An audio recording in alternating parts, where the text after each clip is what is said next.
what we're talking about today, which is communication. Sometimes it's called transportation. Sometimes it's called entries. Uh, I think this is the sort of thing that you need to have some bridge experience in order to really uh, master. In other words, if you're a newer player and you mess up transportation, I don't even think that's a mistake. I think that's part of just the process of being a newer player, because what we'll see is that you have to be able to look ahead. And I don't expect newer players to have that skill. It's too soon in your bridge career to be able to anticipate how the play works. So let me just give you a quick example of what I mean here. And this is before we even get into our PowerPoint. I just want to show you, let's say that this is the dummy, and dummy has 3 small, and this is our hand, we're declarer, and we have ace, queen, jack, 10, right? This is a very common suit. And what we have to think about, let's say that we're playing in no trump, it doesn't matter. It doesn't matter whether we're playing in a suit contract or no trump, but we'll pretend that we're playing in no trump for a second. And what we have to think about is how we play this suit to try to take 4 tricks. Well, in order for that to happen, the king has to be over here. And what we're going to do is go to. This is why sometimes it's called transportation. I always think back to, I used to listen to my mother teaching this topic, and she would say that you're taking a taxi, right? You have to get to the dummy.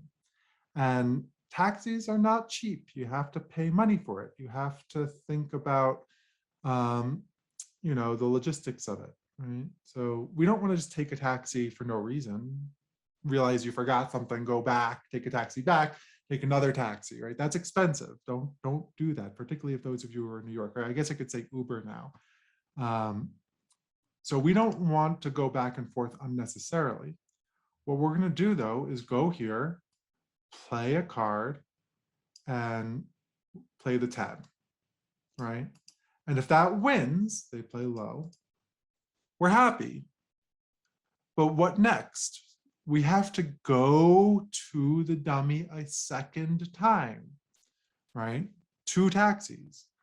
And we play another card from dummy. They don't play the king. They play the jack, and they play low again. Well, now what? I hope we're not playing the ace. Couldn't this hand have king 4th, right?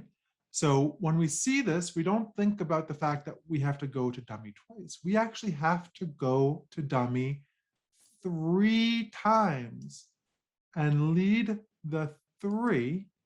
And now we don't care. They play a low card, and we play the queen, and they play low. So we had to play this suit. Oops. To play this suit, which was just king, queen, third, opposite ace, queen, jack, 10, we had to go to dummy 3 times. 3 times. And that's the sort of thing that if you're not used to it, you're just sort of like, oh, I'll get to dummy and I'll take a finesse. And you don't realize that when it wins, you have to go back.